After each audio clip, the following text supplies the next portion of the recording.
आप रशिया के president Vladimir Putin को तो जानते हो, टीवी पर, स्पीचेस में, मीटिंग्स में आपने अक्सर उसको देखा है। पर रुको, मैं उस पुतिन की बात नहीं कर रहा हूं जो आप रोज स्क्रीन पर देखते हो। मैं बात कर रहा हूं असली पुतिन की। अब आप ये सोच रहे हैं कि ये असली पुतिन कौन है?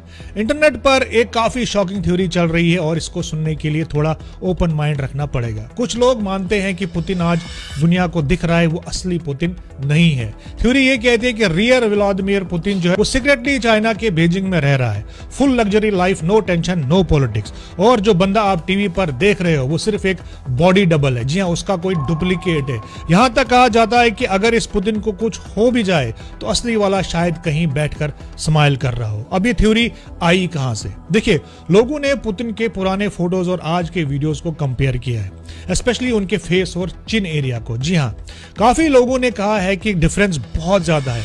उनके एक्सप्रेशंस, बॉडी लैंग्वेज, सब कुछ थोड़ा ऑफ लगता है। कुछ लोग ये भी कहते हैं कि रियल पुतिन की एज काफी ज्यादा हो चुकी है और इसलिए वो पब्लिक में नहीं आते। और सबसे इंटरेस्टिंग बात ये है कि ये थ्योरी सिर्फ बाहर के लोग नहीं बल्कि रशिया के अपने लोग भी मानते हैं।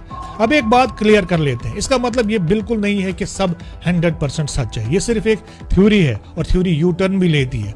लेकिन हो सकता है कैमरा एंगल हो, लाइटिंग हो या फिर एज का इफेक्ट हो। पर हाँ, थ्योरी थोड़ी अजीब है, थोड़ी क्रेजी है, पर बोरिंग बिल्कुल नहीं है। इंटरनेट पर ऐसी थ्योरी इसलिए वायरल होती है क्योंकि ये दिमाग को हिला देती है।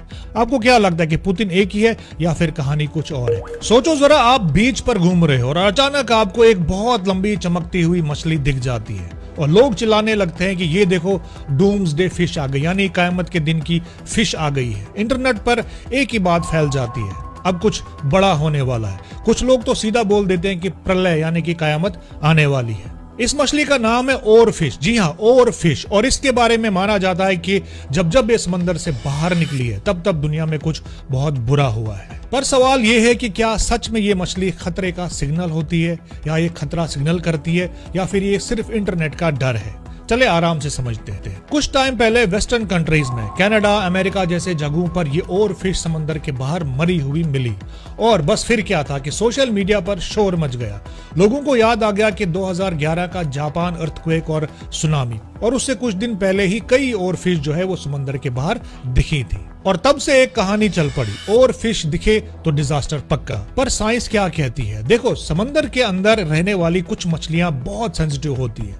उन्हें जमीन के नीचे होने वाली हलचल पहले ही महसूस हो जाती थी। जब भूकंप यानी अर्थक्वेक आने वाला होता है तो धरती के नीचे कुछ दिन पहले से ही मूवमेंट शुरू हो जाती है और ये मूवमेंट हम ह्यूमंस को फील नहीं होती है, पर डीप सी में रहने वाली कुछ मछलियां इसे तुरंत महसूस कर लेती हैं और फिश उन्हीं मछलियों में से एक है। ये बहुत